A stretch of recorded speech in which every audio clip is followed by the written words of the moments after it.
ibadah kurban khususnya di hari raya Idul Adha, Idul Kurban atau hari raya kurban atau hari raya haji. Apa sih hikmahnya? Kenapa kita merayakan hari raya Idul Adha? Kenapa kita melihat ada hewan-hewan yang disembelih atau bahkan kita sendiri yang berkurban? Pertama, sebenarnya hikmahnya adalah agar kita belajar menjadi orang yang ikhlas, melakukan semata-mata lillah karena Allah. Ingat sejarahnya tadi, Nabi Ibrahim AS itu sedang diuji oleh Allah. Kamu lebih cinta anak atau lebih cinta Allah?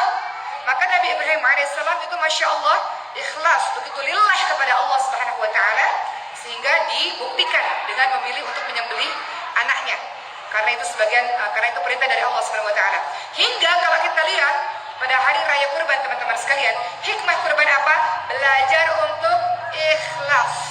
Apa-apa yang kita cintai, apa-apa yang kita sayangi, kita berkurban di jalan Allah Subhanahu Wa Taala. Makanya ibadah afdal itu selain haji adalah kurban. Kita memberikan harta terbaik kita di hari raya di kurban itu, teman-teman sekalian. Ya, jadi ibadah kurban itu ibadah yang sangat afdal, sangat baik bagi teman-teman kalau ingin beramal soleh paling utama itu adalah berkurban. Kalau kita lihat dalam surah Al-Hajj ayat 37, Allah Subhanahu Wa Taala berfirman yang artinya daging-daging unta dan darahnya itu sekali-kali tidak dapat mencapai keridhaan Allah, tetapi ketakwaan dari kamulah yang mencapainya. Jadi ketika berkurban diiringi dengan ketakwaan, keikhlasan, semata-mata kita memberikan ini untuk di jalan Allah Subhanahu Wa Taala. Begitu pula bagi teman-teman yang haji. Haji itu bukan untuk mendapatkan gelar, bukan untuk mendapatkan sanjungan. Ada nih orang-orang yang marah kalau nggak dipanggil haji. Kan saya udah haji, panggil haji.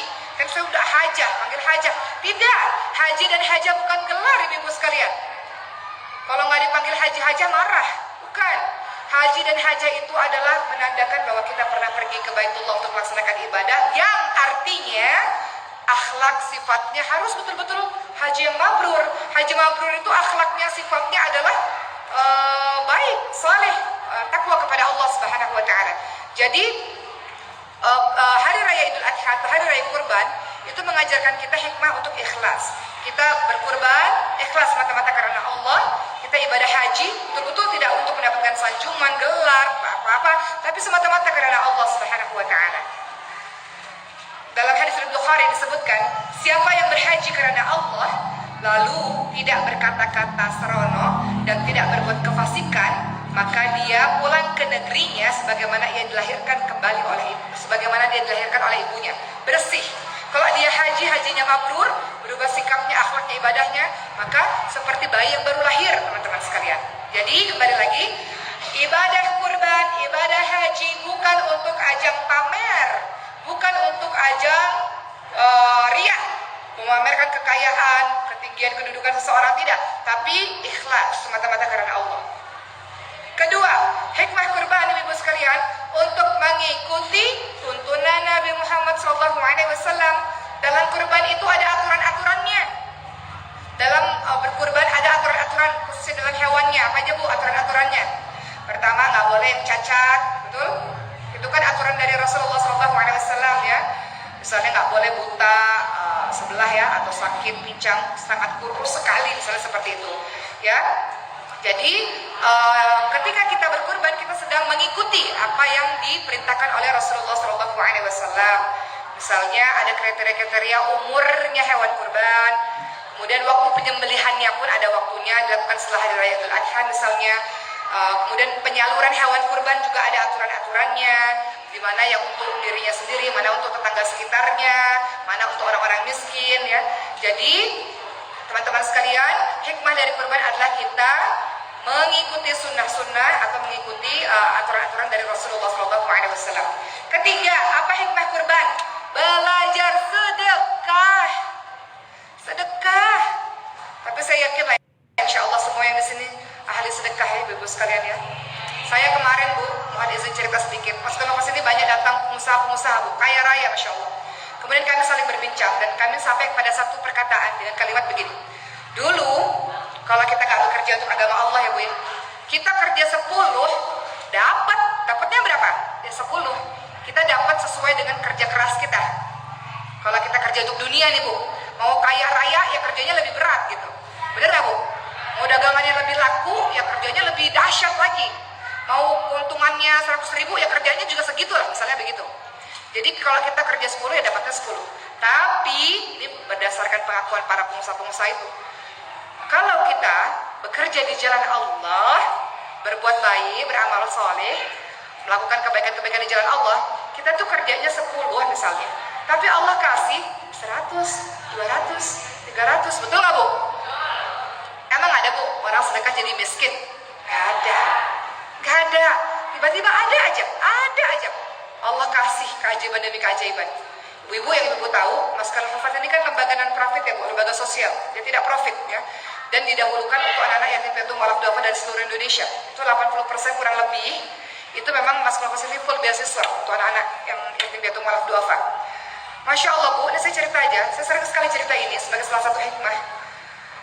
Masya Allah Bu, ibu tahu anak-anak saya juga digratiskan oleh Allah SWT. Anak saya sekolah Bu, di sekolah internasional, sebuah sekolah. Dan anak saya juga gratis sekolahnya. Padahal saya nggak minta, saya nggak ngapa-ngapain. Kata pemilik sekolahnya, anak-anaknya Uma Oki semuanya gratis. Jadi macam-macam. Allah balas tuh kadang-kadang nggak harus dengan duit. Rezeki itu nggak harus dengan duit. Ibu-ibu banyak sedekah, ibu-ibu banyak amal saleh, ibu-ibu menyibukkan diri dengan perbuatan-perbuatan baik. Masya Allah, Allah kasih rezekinya macam. Bisa berupa kesehatan, bisa berupa kesempatan belajar, bisa rezeki yang lain-lain, suami yang baik, anak-anak yang berprestasi, dan sebagainya. Jadi Masya Allah, kembali lagi teman-teman sekalian, hikmah berkurban itu yang ketiga, kita belajar untuk sedekah harta. Dari ibadah kurban, kita diperintahkan untuk belajar sedekah, teman-teman sekalian ya. Begitu pula haji juga begitu. Haji itu juga banyak juga mengeluarkan harta kan. Jadi kita sedekah harta juga sebenarnya ibu sekalian. Jadi kata Rasulullah SAW dalam hadis riwayat Bukhari Muslim, infakkanlah hartamu, janganlah engkau menghitung-hitungnya, janganlah engkau menyimpannya tanpa mensedekahkannya. Jika engkau tidak bersedekah, maka Allah akan menghilangkan keberkahan dari rezeki tersebut. Janganlah menghalangi anugerah Allah untukmu. Jika tidak, maka Allah akan menahan anugerah dan kemurahan untukmu. Artinya itu harta disimpan, gak pernah disedekahin. Nanti Allah ada aja caranya menghabiskan atau mencuci harta ibu sekalian. Kenapa? Karena dari harta itu ada milik orang lain yang memang harus dikeluarkan. Kadang-kadang kadang-kadang Allah buat kita bangkrut, Allah buat kita kecopetan misalnya. Mungkin salah satunya untuk mencuci harta-harta kita. Karena harta itu belum dikeluarin. Karena ada dari harta-harta ibu itu punya orang lain misalnya. Ya, terlalu banyak disimpan, lupa untuk disedekahkan. Apalagi di hari raya Idul Adha, ini mumpung masih ada waktu nih untuk kita berkorban. Tapi ada juga yang bertanya, berkorban sama bayar hutang, lebih mana yang didahulukan? Saya punya utang nih, kemudian saya juga pengen kurban, mana yang didahulukan ibu sekalian? Bayar hutang atau berkurban? Coba, saya mau voting. Siapa yang bilang berkurban lebih afdol dibanding bayar hutang? Coba tunjuk tangan. Apa Bu? Insya Allah, ada ya beberapa ya. Siapa yang bilang bayar hutang lebih afdol dibanding dengan berkurban? Kata ibu, hutang saya banyak nih. Jadi nggak bisa kurban nih tiap tahun. Hutangnya banyak banget. Udah lunas, hutang lagi nih masalahnya. Jadi jawabannya itu tergantung depan ada rezeki, ada hartanya, itu kan bisa ngitung ya dari mana hartanya untuk bayar hutang. Maka silakan kurban lebih dulu. Kalau ibu yakin di jatuh tempo itu saya bisa bayar hutang. Tapi kalau jatuh temponya memang udah deket, udah nggak ada uang lagi, maka dahulukan untuk bayar hutang. Karena bayar hutang hukumnya wajib. Kemudian ibadah kurban itu adalah sunnah muakkad, sunnah yang sangat dianjurkan. Jadi kalau sudah jatuh tempo, maka bayar hutang terlebih dahulu. Kalau jatuh temponya masih lama, ibu rasa ibu masih punya banyak uang nanti untuk bayar hutang, maka silakan untuk berkurban terlebih dahulu. Kemudian teman-teman sekalian, berikutnya yang keberapa nih Bu? Hikmah kurban. Yang keempat, belajar untuk meninggalkan larangan-larangan. Dalam ibadah kurban itu, khususnya pada sahibul kurban, orang-orang yang berkurban, ada larangan-larangan yang tadi saya ucapkan. Dia nggak boleh potong kuku, nggak boleh potong rambut misalnya, atau mencukur rambut ya. Jadi kita juga belajar untuk meninggalkan larangan-larangan. Yang kelima, kita belajar untuk banyak berzikir kepada Allah Subhanahu wa taala. Sebagaimana disebutkan tadi di awal, bahwa salah satu amal saleh yang bisa diamalkan di Dzulhijjah adalah banyak berzikir kepada Allah Subhanahu wa taala. Begitulah Ibu sekalian, Masya Allah, kita sudah tahu secara singkat mengenai sejarah singkat tentang Nabi Ibrahim alaihissalam dengan keluarganya. Kenapa pada akhirnya kita banyak sekali menjalankan ibadah yang kita lihat dari Nabi Ibrahim alaihissalam dan keluarganya. Kita juga sudah sama-sama tahu apa-apa saja amal saleh yang kita bisa lakukan di Dzulhijjah. Bulan Dzulhijjah, jangan lupa puasa tanggal 8, 9 itu lebih baik ya Ibu sekalian ya. Untuk puasa bulan Dzulhijjah, tanggal 9 Dzulhijjah juga, kalau misalnya tanggal 9 Dzulhijjah juga nggak apa-apa. Paling tidak ada puasa lah. Kalau semuanya puasa itu lebih baik, Masya Allah. Memperbanyak amal saleh. Kemudian kita juga belajar mengenai hikmah-hikmah dalam berkurban. Masih ada waktu ibu-ibu sekalian, ya, masih ada waktu untuk kurban. Oh, coba dicek-cek tabungannya, ada nggak? Ya, dicek-cek tabungannya. Kalau seandainya tabungannya masih cukup, belilah itu kambing. Ya, kalau bisa beli kambing untuk kurban ya di jalan Allah Subhanahu wa taala. Begitu Ibu sekalian, selamat mempersiapkan diri untuk menyambut bulan Dzulhijjah. Mulai rencanakan ibadah-ibadah apa saja yang mau ibu lakukan. Banyak bertakbir, berzikir, atau tadarus mungkin di musola ya, supaya yang lain terinspirasi untuk tadarus. Intinya adalah kita sama-sama menghidupkan Kampung Parigi ini ya Bu. Kampung Parigi ini harus menjadi kampung Quran, boleh nggak? Boleh nggak kita jadikan kampung Quran? Kalau sekarang anak-anaknya udah belajar, ibu-ibunya udah belajar, nanti anak-anak remaja kita, ya, kita buat program-program anak-anak remaja kita juga boleh belajar, yang laki-laki yang perempuan, sehingga semuanya di sini, Masya Allah, menjadi Quran hidup kampungnya, hidup ya. Beda nggak Bu, ada Quran nggak ada Quran? Kalau nggak ada Quran gersang, benar nggak? Gersang ya. Kehidupan sehari-hari ya, kerja di rumah atau kerja di luar, pulang ngurusin anak udah. Tapi kalau ada Quran dia hidup. Tempat ini menjadi hidup, Bu ya. Baik, sekian dari saya. Terima kasih Ibu sekalian.